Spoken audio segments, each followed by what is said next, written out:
Olá, olá, boa noite.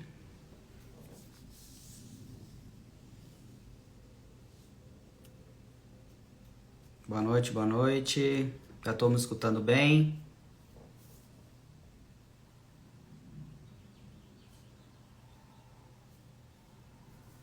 Só dá um ok aí, pessoal, se está todo mundo escutando.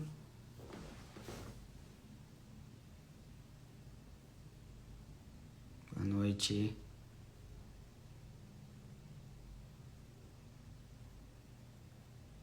Beleza.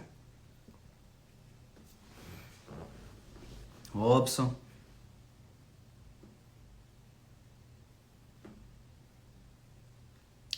Beleza, pessoal. Vamos só aguardar aí o pessoal entrar para a gente estar começando nossa live de hoje. Para quem não me conhece, né? Para quem é novo aqui, primeira vez que está me vendo, eu sou o Jean Silva, sou o responsável pela Brazilian Nurse Abroad. É uma empresa especializada em auxiliar os enfermeiros no processo de validação de enfermagem aqui nos Estados Unidos. A gente vem ajudando enfermeiro aí desde 2019, né? Então a gente consegue ajudar vocês em qualquer etapa no processo. E a live de hoje a gente vai estar falando com o Dr. Marcelo, né? O Dr. Marcelo, ele é advogado de imigração, ele tem um escritório na Califórnia, já tem mais de 20 anos de experiência, né? O escritório dele trabalha com qualquer visto migratório, então hoje ele vai estar contando um pouco sobre o processo migratório. Já é a segunda vez que a gente faz uma live com o Dr. Marcelo, então ficou muita dúvida e tal, então hoje vai estar falando um pouco mais sobre o processo migratório para quem é da área da enfermagem, tá? Então vamos chamar o Dr. Marcelo aqui. Para quem tiver dúvida, pessoal, deixa no pontinho de interrogação aqui a sua dúvida, tá? Se mandar nos comentários, acaba que a gente fica sem o...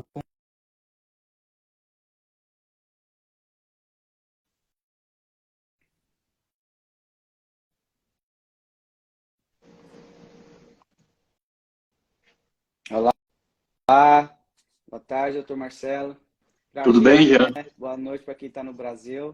Pois Prazer em ter é. você aqui novamente. Prazer é meu. É, Obrigado então, pela oportunidade. como eu já antecipei, né, o Dr. Marcelo, o escritório dele fica localizado em Los Angeles, na Califórnia, né? Ele é advogado da Gondim Law, é uma empresa especializada em processo migratório, né, que faz qualquer visto para vocês aí, né, de EB3, EB2, né? Então qualquer tipo de visto aí, a empresa dele aí. Bom, doutor Marcelo, agradecer você novamente pela disponibilizar o tempo aqui. Então, a gente recebeu bastante perguntas sobre o processo de migratório, né, em relação à enfermagem, né? Então, por que hoje a enfermagem aqui nos Estados Unidos ela é uma área que tem uma demanda e o governo facilita, né? Quais são os benefícios que o enfermeiro tem hoje no processo migratório aqui nos Estados Unidos? Bom, os enfermeiros, assim como os fisioterapeutas, são as duas profissões que fazem parte do Schedule A. Tá? Schedule A quer dizer, o Departamento de Trabalho já pré-certificou que existe uma falta desses profissionais aqui. Então, você não precisa esperar a certificação de trabalho para entrar com a petição de imigração para quem tem um sponsor. Claro, para quem vai fazer um EB12 de W sem sponsor, não tem diferença. Enfermeiro como fisioterapeuta, das profissões, vão entrar no mesmo barco. Mas se você vai fazer com o sponsor, o caso dos enfermeiros e fisioterapeutas vai ter um tempo curto, mais curto, digamos, na primeira fase, porque não precisa esperar pela certificação. Então, em vez de gastar hoje 16 meses, gastaria em torno de 8 para entregar o formulário não certificado, porque o Departamento de Trabalho já considera como pré-certificados os enfermeiros e fisioterapeutas. Não precisa provar para o governo que existe essa necessidade, né? Porque o governo já sabe que tem necessidade, por isso que eles cortam o caminho. E seria para qualquer visto, né? Tanto o EB2 quanto o EB3, só o fato de ser profissão de enfermagem, ele se entra no Schedule A, ou seria somente para o EB3? Não, ele é pode ser EB2 ou EB3. Ele entra no Schedule A porque tem a pré-certificação para enfermeiros e fisioterapeutas. Agora, o enfermeiro pode fazer pelo EB2 ou pelo EB3, tanto faz. Agora, não confundir o EB2 com o Schedule A com o EB2 NW. Porque o NW, aquele EB2 National Interest Waiver, naquele você não tem sponsor. E você não está pedindo com o seu próprio projeto, ou seja, pesquisa científica, se você fez muito na área, ou está pedindo através de um plano de negócio, você vai abrir uma empresa na área de enfermagem, serviço na área de saúde. Então, não é feito com sponsor, mas nesse caso aí, você não precisa de certificação porque está pedindo esse NW. No Schedule A, você não precisa de certificação porque já está pré-certificado pelo Departamento de Trabalho que a sua profissão está em falta no país. Legal. Então, o Schedule A só vale para o visto que depende de um sponsor, né? De um empregador aí para poder dar continuidade. Então, falando um pouco sobre o seu escritório, né? Quais são os tipos de visto aí mais solicitados por profissional da saúde no momento? E você poderia falar um pouco sobre eles? Sim, o enfermeiro, por exemplo, só de saúde, mas enfermeiro, que a gente está falando num grupo mais de enfermeiros aqui, pode qualificar muito bem para o H1B, inclusive já abriu agora, abriu ontem as inscrições para quem quer participar da loteria do H1B. Então, H1B pode ser feito também, quando for um cargo chama de Registered Nurse, né? Enfermeira com registro, né? Registrada. E também o enfermeiro pode fazer o EB2 normal, o EB2 Schedule A e o EB2 NW, o EB3 normal, o EB3 Schedule A. Não existe EB3 NW para nenhuma profissão, mas tem essas 5 opções aí para Green Card. Né? Então, essas opções são muito boas para enfermeiros. E deve existir outras também, menos famosas, vamos dizer assim, né? Mas geralmente esses são os mais usados para enfermeiros, profissionais de saúde, principalmente no caso aqui, enfermeiros. Legal. Falando um pouco sobre o H1B, muita gente tem gente que não sabe como que funciona e tal. O H1B ele não é um visto de residente, ele é um visto de trabalho, é um visto temporário. O H1B é um visto temporário que pode ser dado a primeira vez, no máximo, por 3 anos. Pode ficar mais de 3 anos, pedir uma renovação para mais de 3 anos. E, no máximo, pode ficar 6 anos. Para você ter o H1B estendido acima dos 6 anos, tem que ter um I-140, ou seja, um EB2, um EB3 já aprovado, para mostrar que está esperando apenas pela fila normal, e por isso está aplicando aquela extensão com incrementos de 1 ano. Mas, via de regra, é muito difícil uma pessoa ficar 6 anos num visto como esse, porque você sabe que pode aplicar já por conta própria, se o empregador não quiser aplicar para você. E muitos empregadores já não aplicam o H1B, ou só querem aplicar o H1B e não querem aplicar o EB2, o EB3, porque EB2 e EB3 são green card, né? Você tem a sua carta de alforria. E com o H1B, você tem que estar naquela coleirinha ali trabalhando. Claro, você pode mudar de empregador, mas tem que manter o H1B do mesmo jeito, não pode trabalhar para onde você quiser. Então, tem mais dificuldade, então tem mais controle do empregador. E uma vez que dá o green card, tá com as asas aí para voar para onde quiser, trabalhar onde quiser, ou não trabalhar, o que quiser fazer.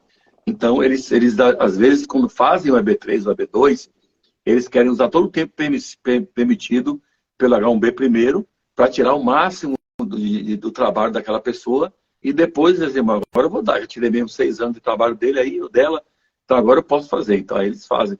Mas é assim que funciona realmente. O H1B, a gente que está envolvido nessa área da enfermagem, ninguém comenta, mas de vez em quando alguém pergunta, eu vi que tal hospital oferece o H1B, não é vantagem, né? Porque o H1B você vai estar, primeiro que não é um visto de uma residência permanência, não dá o direito ao green card, ele é um visto temporário, né? Como você mesmo próprio disse, e você fica preso ao empregador. Então, caso você quiser sair e tudo mais, você tem que mudar, o empregador tem que aplicar o visto, e aí não é uma boa opção. Então, o EB2, o EB3, o EB2NW também são as melhores opções. Uma dúvida que o pessoal também tem, né? A gente presta assessoria para o Visa Screen, aí muita gente, meu Deus, para que serve o Visa Screen? Então, queria uma explicação sua. O que é o Visa Screen? Para que serve? Qual que é o objetivo dele? Bom, existe uma determinação nas leis de imigração para profissionais de saúde, à exceção, não sei porquê, dos dentistas. Mas até médico assistant, né, assistente de médico, tem que passar por esse Healthcare Worker Certificate. O Visa Screen, imagino que vocês têm aí as formas de fazer, né, com CN, CGFNS. Isso aí. Eu não consigo declarar, memorizar essa sigla. Até o tal do FCCPT eu consegui já, mas esse aí eu não consigo. É isso aí então, beleza. Então, é uma parte do processo, né? Para chegar lá, envolve também TOEFL, você foi educado num país que não fala inglês. Então, é uma série de coisas que tem que ser feita para mostrar que aquela pessoa está apta a trabalhar com pacientes. Então, você até pode começar o processo sem ter esse Healthcare Worker Certificate, mas não pode receber o Green Card sem tirar esse certificado. Tá? Então, aqui... O Visa Screen, ele é solicitado somente para o EB3 ou o EB2 e no EB2NW também eles precisam retirar esse Visa Screen também? Excelente pergunta essa sua. Se você for fazer um EB2 ou EB3 como enfermeiro, vai precisar ter o Visa Screen, vai precisar fazer o Healthcare Worker Certificate. O que a gente faz para sair quando faz o NW, para sair dessa, a gente não coloca que a profissão primariamente é enfermeiro, nem fisioterapeuta, nem engenheiro, nem nada que depende de ter uma licença profissional. Já para tirar do oficial esse argumento, e a gente diz, você vai ser um gerente de enfermagem, um gerente de fisioterapia. Ou seja, você vai abrir uma empresa, vai usar o seu conhecimento de enfermagem para ter sua empresa, que pode ser um home care, pode ser um hospice. Hospice aqui, não sei se no Brasil chama de... Não é hospício, no Brasil hospício é lugar de doido, né? Mas aqui o hospice é o lugar... É o paciente terminal que chama de hospice, né? Então, tem muita gente que abre essas empresas de hospice para tomar conta. Outros abrem empresas de enfermagem mesmo, que vão mandar os enfermeiros nos hospitais, tal, porque também é um serviço terceirizado em muitos hospitais aqui. Mas, nesse caso, você não está sendo enfermeiro. Então, não deveria exigir o Healthcare Worker Certificate. Legal. Então, pessoal, o Visa Screen, a gente presta o serviço de emissão de Visa Screen. Existem duas empresas. O CGFNS emite o Visa Screen. A Joseph também já tem 1 ano e pouco já também que foi autorizada pela imigração a emissão do Visa Screen.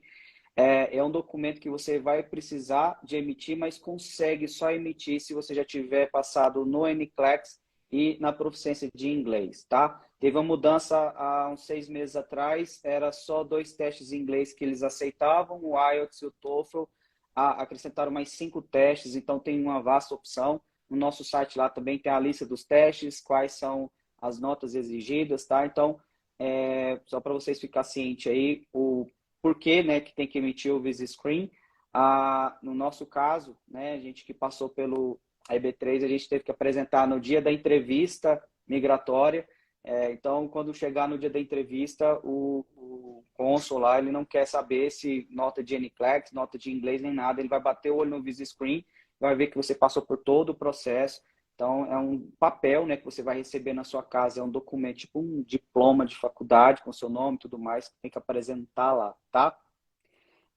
Lembrando, Jean, rapidamente, que para fazer o processo de EB2 e EB3, você não tem que ter ainda o Visa Screen, mas tem que ter para receber, como você falou. Agora, o critério para você começar o processo é ter uma carta do board de enfermagem do seu estado, dizendo que você está apto a fazer a prova. Só isso já pode começar o processo. Mas saiba que depois você não vai começar um processo desse e depois não trabalhar com o Visa Screen e não conseguir tirar, porque você vai gastar dinheiro, nadar e morrer na praia. Então, é só para saber que você pode começar, mas você vai ter que fazer isso daí, a não ser que seja um EB2NW. Isso. Beleza. Bom, falando já do EB2NW, né? Quais são os requisitos hoje, né? O que um enfermeiro para atender os requisitos do EB2NW? Vamos supor que a gente recebe essa muito pergunta, eu não quero estar vinculado ao sponsor e tudo mais. O sponsor é obrigatório? Tem muita gente que acha que existe um combo, né? Você valida o diploma, automaticamente vai ter um sponsor ali. Não é assim, são coisas completamente diferentes, né? Então, as pessoas perguntam, o sponsor é obrigatório? Não, existem outras opções, como, por exemplo, o EB2NW. Mas quais são os requisitos para o enfermeiro se enquadrar esse EB2NW? Qualquer um pode se enquadrar, tem que ter tanto tempo de experiência? Como que funciona isso daí? Certo.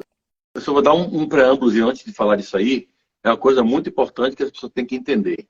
Por mais qualificado que você seja para o EB2NW, se tiver o EB2 com sponsor, o EB3 com sponsor, e já tiver avançado com o Visa Screen na parte do processo para fazer o Schedule A, esse processo ele vai ser aprovado com mais rapidez.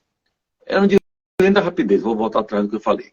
Que agora tem um Premium Process que pode ser bem rápido também na EB2NW. Mas em termos de chance de aprovação, você tem muito mais chance, não muito mais chance, você tem mais chance do que o EB2NW. Por quê? O EB2NW, a parte do NW é discricionária. Então, você tem que convencer o oficial, ele não está obrigado a dar porque tem a lei dizendo que tem que aprovar. Já no EB2 e o EB3, no Schedule A ou pelo PERM, ele tem que aprovar o processo se os fatos estiverem lá. Então, é matéria de lei, você pode meter até na corte o processo se quiser e ganha. Então, muita gente vai perguntar isso aí, eu já perguntou, e é uma dúvida razoável. Se eu tenho como fazer os dois, qual é o melhor? Já que você falou disso, que não quer ter sponsor e tal, quer ficar mais se lembre. Com sponsor é mais garantido. Vamos dizer que o sponsor seria talvez 100% de certeza que vai ser aprovado. Sem o sponsor pelo NW, vai depender com o que a gente vai falar agora, que foi a sua pergunta. Quem é que qualifica? Então, eu tenho um vídeo interessante no YouTube que fala de elegibilidade versus probabilidade. Porque uma coisa é ser elegível, a outra é ter probabilidade de sucesso. Então, por exemplo, para ser elegível, no EB2, você tem que ter um bacharelado com 5 anos de experiência progressiva na mesma área, progressiva quer dizer, depois da graduação. Então, esse é o mínimo. Ou então você vai mostrar a habilidade excepcional, tem uma lista de 6 itens, e lá tem que mostrar pelo menos 3, e mostrar que seu conhecimento é razoavelmente superior ao normal na profissão. Então, não é difícil provar isso daí. Mas isso daí é só para você ser elegível para o AB2. Na hora do NW, nós temos que ver a probabilidade. Que aí, com 5 anos só, pode não ser um caso tão forte. Talvez com o mestrado seja um caso mais forte. Talvez com um bacharelado e 10 anos de experiência seja um caso mais forte. Então, você tem ali um mestrado, quer dizer, um bacharelado com 5 anos. Então, automaticamente você seria um mestrado. Mas quando o oficial vê um mestrado, é diferente do que quando ele vê um bacharelado e 5 anos de experiência. Então, embora dê para qualificar, já temos casos aprovados assim, nós alertamos o cliente. Talvez seja melhor você fazer com um sponsor. Tá? Então, esse é o critério para elegibilidade. Agora, para convencer o oficial, probabilidade, é outro critério, o NW, nós temos que mostrar.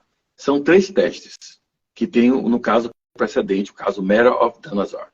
Então, o primeiro teste é mostrar que seu projeto, né, já que você não vai fazer com oferta de trabalho, você tem um projeto próprio, o seu projeto tem mérito substancial e importância nacional. O segundo teste é que você está bem posicionado ou bem posicionada para avançar o projeto proposto.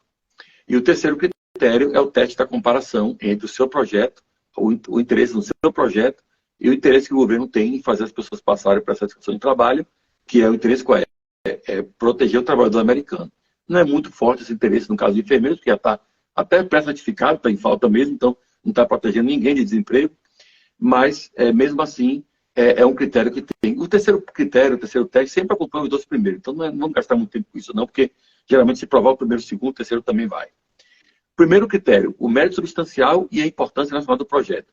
É muito difícil imaginar um projeto na área de enfermagem não ter mérito substancial. Com tantos argumentos que a gente tem para usar de que você está empreendendo, primeiramente você vai abrir uma empresa, então é empreendedorismo, ou você vai fazer pesquisa científica, tem o benefício que a pesquisa pode trazer.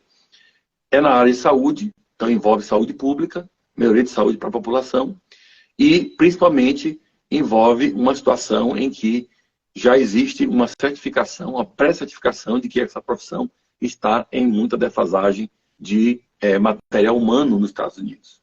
Então, o argumento está forte aí para o mérito substancial. A importância nacional, ainda parte do primeiro teste, é só mostrar que você vai gerar empregos. Com o Business Plan se prova isso muito bem, tem um cálculo de análise econômica que mostra quantos empregos indiretos vão ser criados por aquela sua empresa, aquele seu hospice, né? Não hospice, aquela sua home care, ou aquela empresa que você vai fazer prestação de serviço de enfermagem, vai gerar empregos indiretos, ou, se é pesquisa científica, é o potencial que você tem com a sua pesquisa de impactar de forma mais abrangente o seu campo de atuação. Então, aí está o primeiro prong todo. Segundo prong, segundo teste, mostrar que está bem posicionado, bem posicionada. Aí é que vai contar bem, você tem 5 anos, tem 10, tem 15 ou 20, vai pesar muito a experiência para isso aí. Quanto mais experiência, mais bem posicionado, teoricamente, você vai estar para... A gente sabe que na prática não é assim, né? A gente tem 20 anos fazendo uma profissão, o outro faz assim, que faz melhor do que faz com 20. Mas a gente tem que falar de matemática nesse ponto aí para a imigração. Eles vão ver a experiência, realmente. Mas o principal, mesmo que tenha 5 anos, e aquele que tem 10, 15, 20 anos, tem mestrado, doutorado, PhD, o que for, a gente vai sempre acompanhar no processo, vai ser sempre acompanhado de uma carta de um expert. Geralmente é uma pessoa que tem um PhD na área de saúde ou na área de enfermagem, especificamente, se for para enfermeiros. Então, tem institutos que dão esses PhDs para a gente aí, e essa pessoa, como perito no assunto, vai analisar o seu currículo profissional, colocar em contraste com o seu business plan ou o seu projeto de pesquisa e dizer, essa pessoa, na minha opinião, está bem capacitada, bem condicionada, bem posicionada para avançar o projeto proposto, seja o projeto um plano de negócios ou uma pesquisa científica. Muito cuidado, gente, com o Professional Plan. O Professional Plan, eu considero a maior aberração que existe no EB2 até agora que o povo está fazendo aí. Tá? Não quer dizer que com Business Plan ou pesquisa científica vai ser aprovado garantidamente e com o Professional Plan não vai ser aprovado. Não, eu não vou dizer isso que é mentira. Tem oficial que aprova tudo, tem oficial que nega tudo e tem os que analisam realmente. Esses que analisam, é muito mais fácil aprovar com um Business Plan ou uma pesquisa científica do que aprovar com um Professional Plan, onde basicamente você está falando para o governo, eu não tenho uma oferta de trabalho, mas quero que vocês me dêem um green card, porque aí eu vou ter a oferta de trabalho. Depois que você me der o green card. Isso não faz sentido para mim, faz sentido para você, porque para mim não faz. Então, o Professional Plan é uma coisa que os consultores, aqueles que não são advogados, e alguns advogados preguiçosos, eu digo assim, ou que não querem entender a lei de direito de forma correta, usam como um atalho para o processo. Mas não, a gente vai fazer o processo, tem que ser bem feito mesmo, realmente. Eu participei, inclusive, de um seminário, quando saiu o caso da Nazar, para advogados de imigração, da American Immigration Lawyers Association, que eu faço parte. Fui participar desse seminário e os palestrantes falaram, se você tiver um cliente para fazer EB2, falava assim mesmo, que não vai usar a pesquisa científica, vá pelo Business Plan. Ninguém nem falou em Professional Plan, porque isso é uma maluquice. Então, aí está a importância de você mostrar um Business Plan, é mostrar na importância nacional, que é o que a gente estava falando antes, que vai criar empregos indiretos. E também serve isso para o segundo prong, porque mostrar que está bem posicionado para quê? Para procurar emprego? Não, está bem posicionado para começar aquele projeto. Então, o projeto, explicando que é o seu projeto e o que você vem fazendo na sua carreira profissional, é que essa união faz um entendimento para esse perito poder explicar para a imigração que você está bem posicionado ou bem posicionada para avançar o projeto proposto. Tá? Então, esses são os dois prongs. Se você convencer a imigração que seu projeto tem mérito substancial e importância nacional e que você está bem qualificado para conduzir esse projeto, o seu EB2 vai ser aprovado. Porque quando chegar nesse ponto, já foi vista sua elegibilidade para a categoria e já deu tudo certo. Então, você vai ser aprovado e vai ter o seu green card sem depender do sponsor. Legal. Então, pessoal, para quem vai fazer o processo aí, tem que seguir as estratégias corretas, tá? Não vai nos picaretas, né? Vou usar a palavra sua da última live, os picaretas. Tem gente aí que Ctrl+C, Ctrl+V em processo, né? Então, isso pode gerar um problema. Mas aí eu vou fazer uma pergunta um pouco diferente. Então, vamos supor que essa pessoa já entrou com um processo aí sei lá, com um consultor, fez tudo errado, foi negado, o EB2 NW. Existe uma solução, ela pode aplicar, tentar um sponsor, ou aquilo vai ficar manchado? Como que funciona nesse caso? Boa pergunta mais uma vez. Os processos negados podem ser reaplicados, você pode reaplicar. Vai cair com outro oficial, provavelmente. E a gente tem aqui, mais ou menos 11% de casos são reaplicados. 89% são aprovados. Os consultores, já, eles falam que é 99% aprovado. Mentira. Mentira, mentira, mentira. Mas a gente tem aqui os números. 89% foram aprovados no ano passado, 11% foram negados. Os que foram negados, a gente aplica de novo e nunca tive que fazer a B2 3 vezes para o mesmo cliente. Mas ele pode também, como você perguntou aí, tentar fazer um EB3, tentar fazer um EB3 Schedule A, se for enfermeiro ou fisioterapeuta. Pode sim, pode fazer. Mas geralmente, quando você trabalha com escritórios, não estou falando só da gente aqui, mas só que trabalha com business plan, trabalha com a forma toda correta, faz o processo tudo direitinho, bem feito. Se for negado, não vai ser culpa do advogado e não vai ser sua culpa. Então, por que mudar o processo? Por que ir para o EB3, às vezes, que é mais longo? Você pode fazer o EB2 mesmo, que está bem posicionado, está bem qualificado, e pode fazer o EB2 de novo. O certo, às vezes, é fazer o refile. Entrar de novo com o processo, porque a imigração vai ver, e aí a gente tem um diferencial aqui que a gente põe. Na carta de apresentação do novo processo, a gente abre um parágrafo inicial dizendo negativo do primeiro caso da imigração. E mostra os motivos. Foi negado por isso, isso e isso. Olha o que a lei diz. Olha o que nós mostramos para a imigração como prova do nosso cliente. E olha o que o oficial escreveu.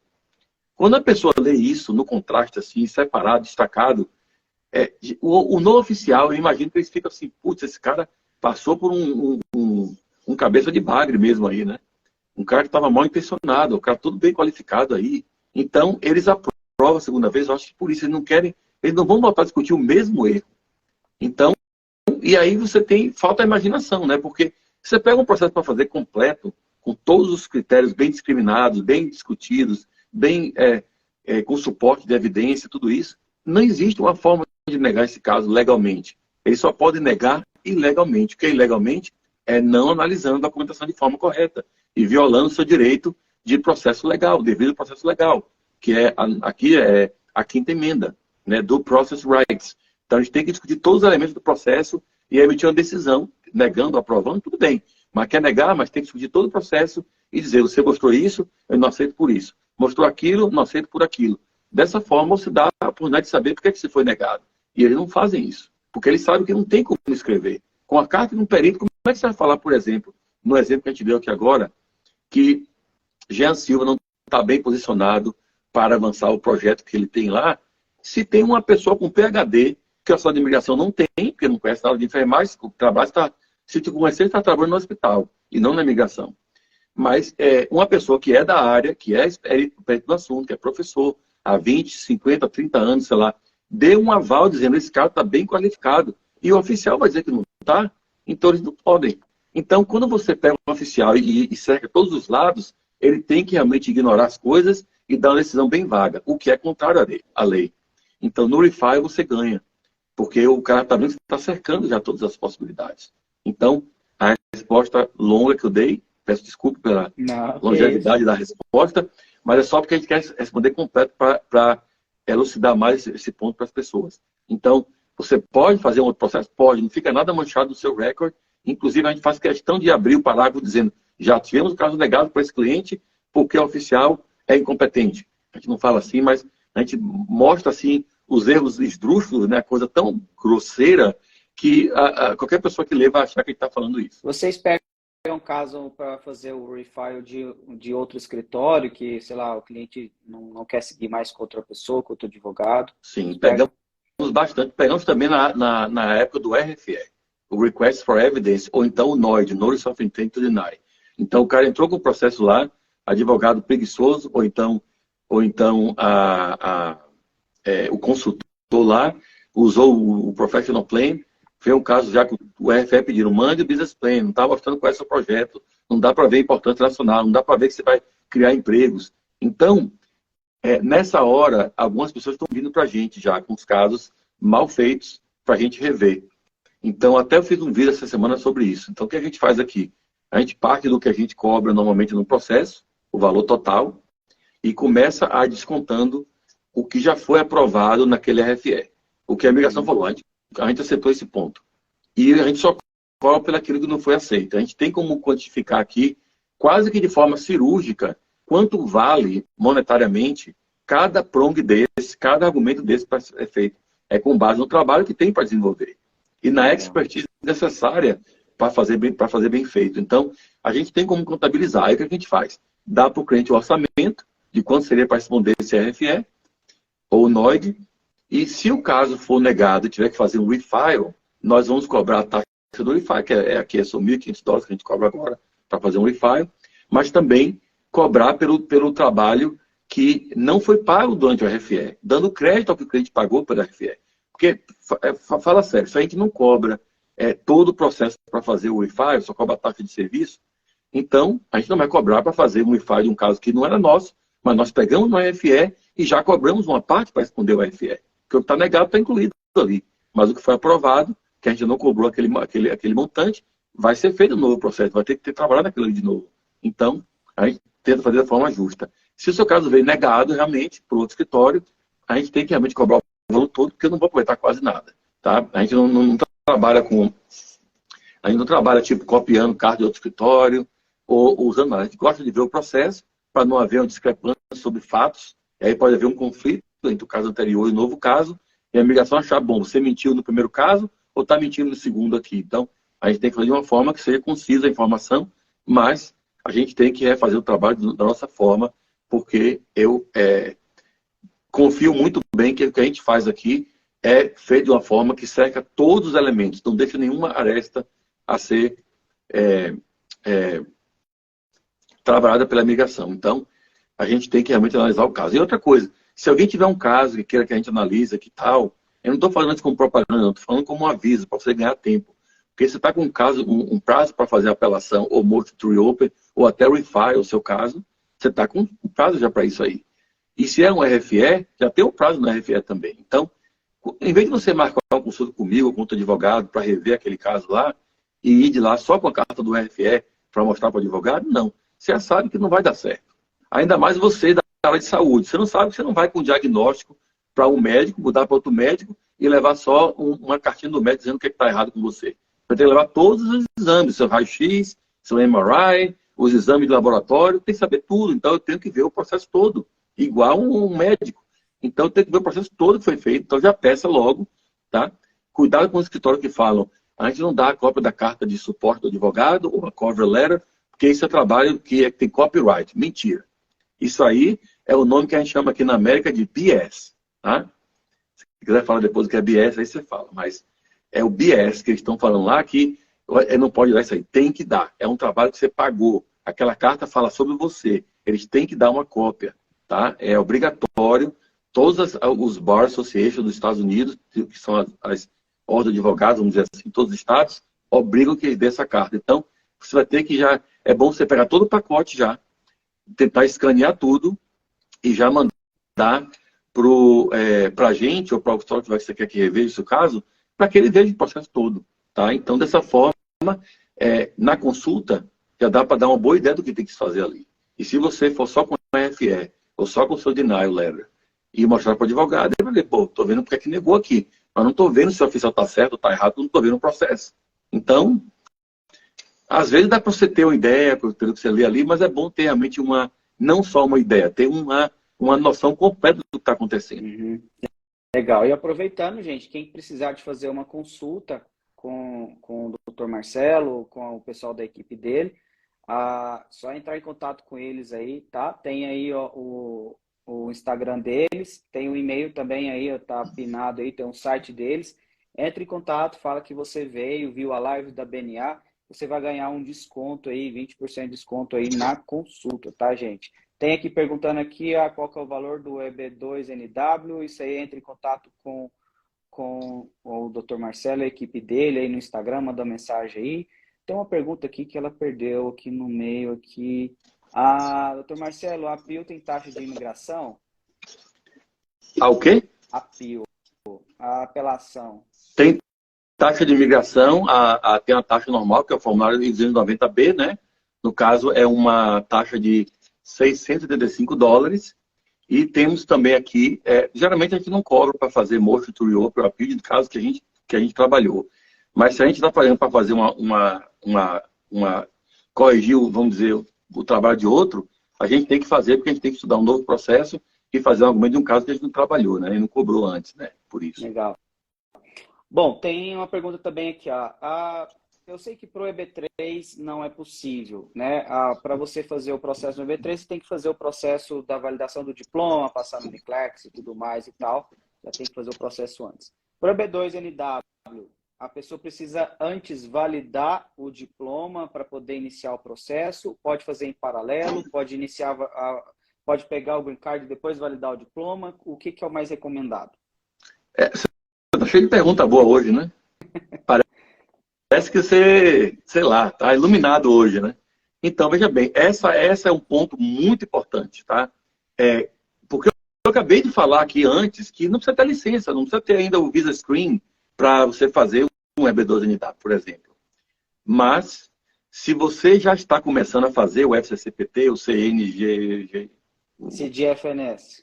O CGNFS, CGNFS, ou está começando a fazer sua parte do Healthcare Work Certificate, embora não use, mas vai ajudar a tirar licença para escrever, fazer o NCLEX. Está nesse caminho já. Isso vale para o segundo prong do caso da Nazar, o segundo critério lá que eu falei, que é mostrar que está bem posicionado. Uma das coisas que eles olham, um dos fatores é se você está tomando providência, está tomando já passos em relação àquela conclusão do projeto, ou à iniciação do projeto.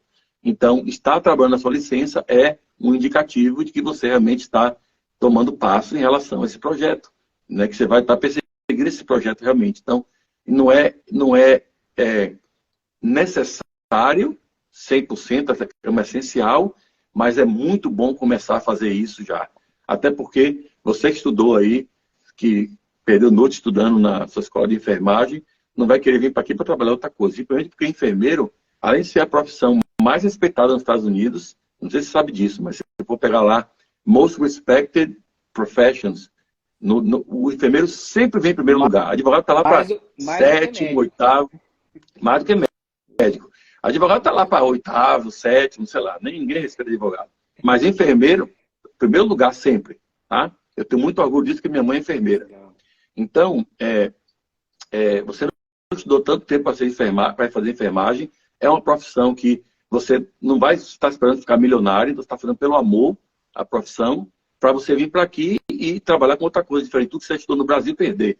Então, já vai se passar de imigração, já comece também a trabalhar no seu inglês, que é muito importante, para você não ficar tentando decifrar os documentos médicos lá com inglês no nível The Books on the Table, que não vai rolar isso aí. E também tem que trabalhar com a sua licença, tá? Porque isso vai ser muito importante para quando tudo for concluído com sucesso, uma coisa ajudando a outra, você vai estar já pronto para exercer sua profissão aqui nos Estados Unidos com sucesso. E vai aprender que aqui enfermeiros são bem respeitados, são bem valorizados, fisioterapeutas também, e quase todos os profissionais, na verdade, mas fisioterapeutas são muito mais valorizados aqui do que no Brasil. Enfermeiros da mesma forma. Que é uma pena para o brasileiro, né? E vamos para as perguntas. Como validar o diploma para quem está no processo do EB2-NW? É a mesma coisa para quem não tem o visto, para quem está no Brasil, para quem está aqui como estudante. Para validar o diploma, eles não pedem nada de status migratório, tá, gente? Então, é a mesma coisa. Se você está iniciando o processo, já iniciou, já tem um green card, já é residente, já é cidadão, o fato de você ter formado fora dos Estados Unidos, o processo é igual para todo mundo, tá? Uma pergunta interessante aqui. CPF negativado tem algum impacto no processo migratório? Não, só que você não vai conseguir pegar um empréstimo no Brasil para poder pagar os custos do processo, né? Só isso. Legal. Outra pergunta também interessante. Se caso alguém foi condenado por algum crime no Brasil, a gente sabe que o processo eles fazem a parte de tipo background check, né? Os antecedentes criminais. Se a pessoa ela foi condenada e já pagou pelo crime, isso pode impactar na aprovação do visto? Pode. Tem crimes que eles consideram que não pode, que torna você inadmissível. Tá? Existe uma regra de crimes que eles podem não levar muito em consideração. Crimes mais leves. Tá? Nada a ver com infração de trânsito, tá, gente? Falando de crimes mesmo. Então, Se a pessoa comete crime de torpitude moral, como, por exemplo, apareceu aqui um... Desculpa, a tela apareceu aqui. Não. Então, crime de torpitude moral, tipo crime de lavagem de dinheiro, corrupção, coisa de desonestidade, né? Às vezes, estelionato, essas coisas assim, são um problema, tá? Se você cometeu crime de violência, como violência doméstica, abuso de menores, ou alguma coisa tipo sequestro, tal, assassinato, obviamente, né? Então, esses crimes vão ficar para sempre, porque eles vão aparecer no recorde do consulado, se for fazer o processo consular, ou vão aparecer no FBI, se for fazer um processo de ajuste de status por aqui. E esses crimes tornam você inadmissível. Se for um crime que tem o equivalente a uma felony nos Estados Unidos, e você ganha mais de 1 ano de prisão, já é uma aggravated felony, ou seja, já todas as portas estão fechadas para você, praticamente. Não vai conseguir. E tem também alguns crimes, por exemplo, o uso de drogas, essas coisas assim, que você até pode conseguir o green card, mas vai precisar de um waiver, um perdão. Tá? E aí o perdão tem que ter um parente qualificante, eu não vou entrar nesse assunto agora, que é muito extenso, mas tem que ter um perdão com o parente qualificante e tal. Nada a ver com o seu processo, tem a ver com o seu merecimento de ter o green card. Legal. Tem uma pergunta aqui, eu não entendi muito bem, mas, bom, depois de receber o passaporte com visto, precisa dar autorização do sponsor para ir? Não. Depois que tiver o passaporte com o visto de imigrante e o envelope selado que eles vão dar no consulado, você vai entrar aqui nos Estados Unidos e a partir do momento que você der entrada aqui, já vai ser considerado residente. Daí você vai se apresentar ao seu sponsor para começar a trabalhar. E não tem um tempo mínimo, tem que ficar com esse sponsor, mas pelo menos se apresente, mostra, eu estou aqui, já recebi meu green card, já estou aqui pronto para começar, quando é que começa, e mostrar que você veio realmente cumprir aquilo que você falou que ia fazer. É isso aí. Uma pergunta que eu já recebi também algumas vezes, a gente não costuma responder nada em relação a isso, mas teve uma pessoa que fez. Tenho uma filha de 21 anos hoje, recém-iniciei o processo, consigo documentos para ela? Eu sei que a regra é de filhos de até 21 anos, mas esse 21 anos é até completar 21 anos ou seria até completar 22 anos? Por exemplo, 21 anos e 11 meses e, sei lá, 28 dias, entra ainda no processo? Como que funciona isso? A regra é a seguinte, os filhos têm que ter menos de 21 anos, ou seja, 20 anos, 11 meses e 29 dias, até o dia que a petição EB2 entrou. Ou, se for um EB3, a petição da EB3 entrou. Tá? Então, a petição seria a aplicação do I-140. Isso.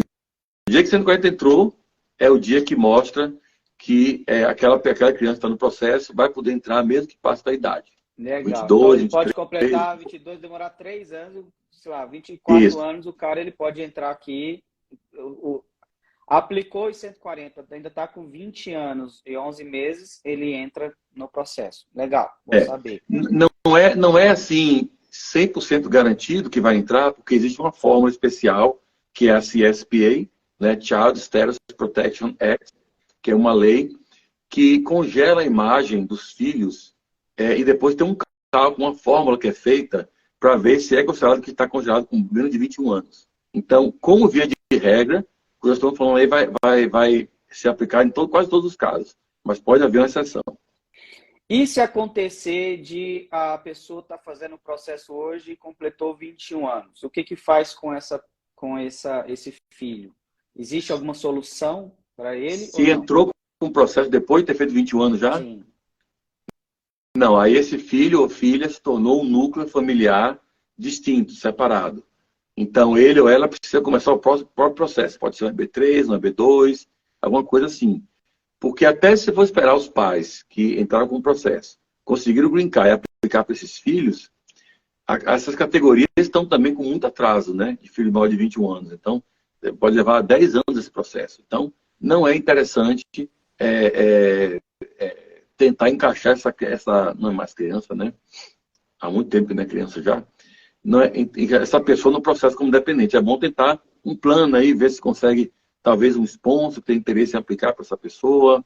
Porque também petição familiar vai demorar muito tempo. Legal. É mesmo do pai, por exemplo, o pai virou cidadão e aplicar para o filho, demora também, tem esse prazo de demora. Bom, quando o PWD do contratante está pendente, qual o tempo médio de resolução? Em torno de 8 meses, eu tenho visto casos levar até um ano, mas eu digo que 8 meses é o que o Departamento do Trabalho está publicando. 8, 9 meses, assim, seria uma média boa. PWD, para quem não sabe, que não está tão informado quanto o que fez a pergunta, é o Prevailing Wage Determination. É o processo inicial que é feito, a aplicação inicial que é feita no Departamento de Trabalho, quando começa um EB3, um EB2, ou até um EB3, EB2 Schedule A, para que o Departamento de Trabalho determine quanto seria o salário daquela profissão, quanto seria justo pagar aquele profissional com aquelas exigências e com base naquela área de atuação. O PWD, ele é por profissional, por visto, ele é pro hospital, no caso, que ele está aplicando? Como que funciona essa? O hospital pode fazer, né, o empregador pode fazer para vários cargos, várias pessoas. Ele não é, beneficiary specific, ou seja, específico de um beneficiário. Ele é feito para aquele cargo, com aquelas exigências que a empresa está exigindo, né, tanta experiência necessária, certificação e tal. Então, eles vão contabilizar por isso aí e dizer quanto é que deve ser o salário. E pode ser usado em vários processos, o mesmo PWD. E ele vence? Ele tem validade? Tem, porque sempre está tendo revisão periódica. Né? Então, geralmente, você tira um PWD, tipo, no segundo semestre de um ano, ele pode até o dia 30 de junho do próximo ano. Legal. Então, 8 meses aí para conseguir o PWD, Rodrigo, cliente não sei que está no processo aí. Depois que já estamos com o Green Card nos Estados Unidos, podemos ficar quanto tempo fora do país? Bom, depois que tem um Green Card, você pode viajar quando quiser. Só deve evitar viagens de mais de 6 meses contínuos e definitivamente evitar viagens de mais de um ano. Ficar um ano fora, você perde o Green Card ou pode perder o Green Card. Você tem que fazer um Re-Entry Permit para pedir para reentrar aqui e manter a residência. Mas, normalmente, se você ficar saindo muito, por exemplo, você passa 4 meses fora, vem aqui, dá um bate-volta, passa uma semaninha, volta para o Brasil, passa mais 4 meses lá. Depois vem aqui, passa mais uma semaninha, volta, passa mais 6 meses lá. Vem aqui, passa mais uma semaninha. Uma hora, o oficial vai pegar seu histórico, um mais cauteloso no aeroporto, vai dizer, vem cá, você está passando aqui, no último ano, você passou aqui 2 semanas e passou fora o tempo todo que você veio. Então, você não está residindo aqui. Você quer voltar a aplicar um visto de turista, porque o que você está fazendo agora é turismo, não é residência. Então, você pode perder esse Green Card. Legal.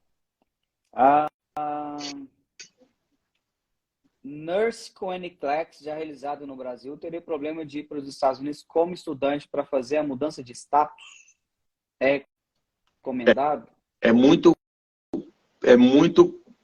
importante ter cuidado com essa terminologia.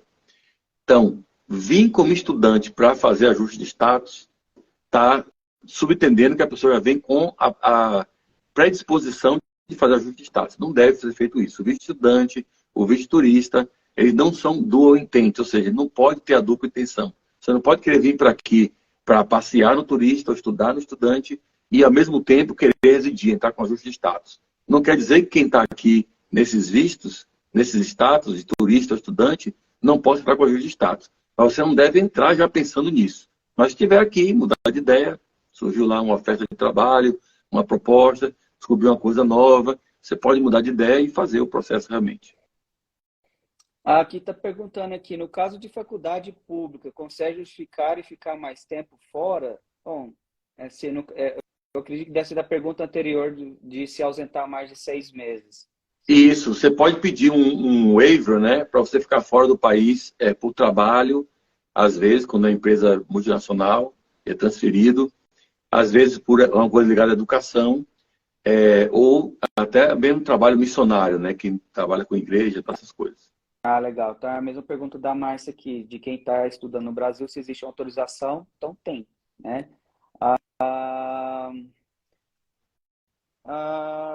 Qual a validade do Green Card?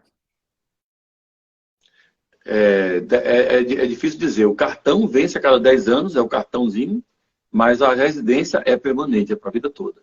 Então é difícil dizer que eu não sei quantos anos você vai viver. É. Então, Mas vai ser 120 anos ou mais. Então, o cartão, vamos supor que, bom, com 5 anos a gente sabe que é 4 anos e 9 meses, né? Já pode aplicar para a cidadania. Se caso a pessoa não quer virar cidadão e deu 10 anos, aí é só pedir atualização do cartão ou ela tem que fazer algum... legal. Tira a impressão digital outra vez, eles mandam para o FBI, vê se cometeu algum crime, tira uma foto nova, porque a gente vai mudando, né? Com o tempo, né? Vai ficando velho, vai ficando cabelo branco aí. Eles têm que tirar a foto a cada 10 anos, só isso. Mas é bem simples. Tem uma pergunta que foi bem parecida com a última. Se caso eu começar a validação estando nos Estados Unidos, consigo o Green Card? Como? Se a pessoa já está como estudante. Se caso a pessoa já está nos Estados Unidos como estudante e fazer o processo de validação do diploma, se ela consegue o Green Card, sim, consegue. Né? Só fazer todo o processo e entrar com ajuste de status. Tem uma pergunta que eu não entendi. Tem aqui, ó, nome sujo no SPC e Serasa. Trabalho, processo migratório? Não. A gente já respondeu essa. Gostaria de saber se eu sendo casada, meu enteado de 7 anos tem direito a ir? Tem. A regra do enteado é a seguinte. O seu casamento tem com o pai dessa criança tem que ser realizado antes dela completar 18 anos. Daí os padrastos e madrastas podem trazer enteados se casaram com o pai ou a mãe biológico antes da criança ter completado 18 anos. Tem uma pergunta que a gente costuma responder direto, a gente sempre pede para entrar em contato com vocês, fora de status, mas já com o processo da validação do diploma já feito o NCLEX, já tem o inglês e tudo mais. Tem como conseguir a parte migratória? De alguma forma? As opções são muito limitadas. Você pode conseguir, se tiver um parente qualificante, o pai, a mãe ou o esposo, como residente ou cidadão, pode-se fazer um waiver, aí se pode conseguir realmente. Né? Então, não é uma coisa muito fácil, obviamente, mas dá para fazer. Mas, em relação à sua profissão, só para vocês saberem, alguns estados, eu imagino que, não sei, você está em qual estado, já? Colorado. Não sei como é no Colorado, mas na Califórnia, por exemplo, você pode tirar qualquer licença profissional, tá? E geralmente não é muito difícil arrumar emprego, porque o estado aqui não está medindo as pessoas pelo caráter, pela situação imigratória. Eles falam, se você é enfermeiro, advogado, dentista, médico, engenheiro, o que for, e conseguiu passar na prova, você está apto a trabalhar na profissão. A questão de imigração aí é com o governo federal, não com a gente aqui. É o que a gente fala também. O fato de ter uma licença de enfermeira, tem estados que emitem a licença, por exemplo, o estado de Montana, que é onde as pessoas costumam aplicar, eles já emitem o número da licença. O fato de ter o número de licença não quer dizer que pode trabalhar. São coisas completamente diferentes aí. O pessoal às vezes confunde. Já tem uma licença e já pode trabalhar? Pode trabalhar perante o estado, mas perante a imigração, você não tem autorização de trabalhar ainda, se é trabalho não autorizado do mesmo jeito. Bom, tem que qual visto pode o enfermeiro sem ser por sponsor? A gente já falou, EB2NW. Quanto tempo leva o Green Card para ser enviado ao endereço nos Estados Unidos? Depois que você acaba o processo, deve levar algumas semanas. 2, 3 semanas deve estar recebendo aí. Deixa eu ver aqui se tem mais. Se passar no clique. Bom, essa pergunta também já respondeu. Se quiser vir como estudante. Tem uma pergunta bem específica aqui. Vocês pegam um processo da Lei 245I, achei um sponsor e eu sou protegido pela Lei 245I. Sim, pegamos vários processos. Inclusive, eu comecei a trabalhar com a migração no centro de advocacia aqui na Flórida. Estava sobrecarregado de trabalho demais. Na época, que era o prazo final de abril 30 de 2001 para aplicar pela 245I. Então, eu já comecei a trabalhar com a imigração, trabalhando com essa lei 245I. A gente faz bastante aqui. Não está tendo muito mais casos assim, mas temos aqui alguns rolando agora que só tinha processo anterior, que entrou, tá, grandfather, né, que chama, conseguir garantir o direito, né? E tem que mostrar só que 245i, tem que pagar multa de $1.000 no final do ajuste de status, mas sim, fazemos aqui.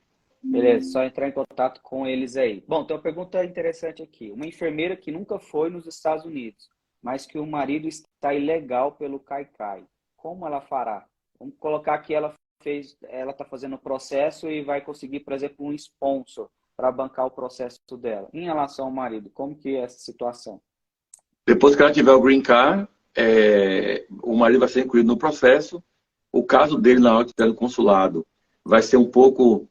A gente vai retardar um pouco esse caso para dar tempo de aprovar o dela. E aí, esse marido vai ter agora a esposa como parente qualificante para fazer o provisional waiver. No caso, o provisional waiver, que é o perdão provisional, para que ele possa depois fazer a viagem ao Brasil para fazer a entrevista no Rio de Janeiro e voltar já como residente. Tá, e no caso, o visto dela tem que sair primeiro e depois entra um dele? Como que é? Faz os dois juntos e faz para poder aprovar o dela primeiro para depois o dele ser aprovado? Na fase 1, que é o 140, ou fase 2, se for o EB3 ou o EB2 normal, na fase do 140 vai ser incluído lá o marido, que está ilegal. Mas depois que tiver o caso no National Visa Center, daí vai entrar um processo para cada um, com base naquela petição aprovada, e nós vamos então atrasar um para dar tempo do outro pegar o visto, o que não está com um castigo, né? E depois que essa pessoa voltar, vir para os Estados Unidos e entrar como residente, aí aquela que estava ilegal aqui vai ter como aplicar o perdão. Legal. Tem uma pergunta aqui. Se o Green Card foi emitido e o foi enviado para um, sei lá, escritório, o hospital, e eles perderem o cartão, né? Como faço para solicitar uma nova emissão? Faz um formulário I-90 online mesmo e pede duplicado. Vai custar $390, mas vai ter seu cartão. Se o hospital sumiu, é o hospital quem tem que arcar, né? Bom, tem outra pergunta específica também. Quanto tempo leva, em média, o processo do VAWA? VAWA. Violence Against Women Act. Então, é um processo que pode levar alguns anos, tá? Mas o bom é que você pode aplicar já com o ajuste de status e receber permissão de trabalho, permissão de viagem, Social Security, tudo isso, enquanto está rolando o processo. Pode levar um tempo para aprovar. Pode levar... a gente tem que ver o boletim novo da imigração que saiu com os processing times, mas nem que você vê ali você pode levar como consideração. Mas a gente pode olhar depois disso daí. Legal. Última pergunta, pessoal, aqui. Posso levar minha filha menor depois de 1 ano, já estando nos Estados Unidos? Digo, fazer o processo dela aí? Mas ele vai trazer a filha já como residente? Eu não entendi a pergunta. Eu também não entendi. Se vai fazer o processo, inclui a filha e... Tá, vamos colocar que ela vai fazer o processo e vai incluir a filha. A filha tem que vir junto, ou ela pode vir 1 ano depois? Bom, eu também não entendi. 1 ano depois não, porque o visto que ganha no consulado ganha de 6 meses só, né? Tá, Então, no caso... Vai ter que refazer a parte consular. Tem que refazer. Beleza, pessoal. Para quem quer saber mais, tá? A equipe do Dr. Marcelo vai estar à disposição para poder responder as perguntas. Só seguir eles aí. Gondim Law. Manda mensagem pro pessoal. Para quem quiser agendar uma consulta também, fala que foi indicação, viu, da BNA, né? Que você vai ganhar um desconto aí na primeira consulta. Doutor Marcelo, muito obrigado aí pela disponibilidade, né? Esse tipo de informação a gente sempre tem, né? Como a gente lida com o nosso público, muita gente pergunta, mas é bom a gente ter algum profissional para poder estar falando aí. Muito obrigado pela disponibilidade, obrigado para toda a equipe aí. É um prazer e eu que agradeço. Então, beleza, muito obrigado e a gente vai fazer mais lives. Então, para quem tiver uma sugestão também, só mandar mensagem aí de alguma coisa que quer saber mais sobre o processo, tá? Beleza, gente? Obrigado, boa noite, boa tarde, até mais. Tchau, tchau. Tchau.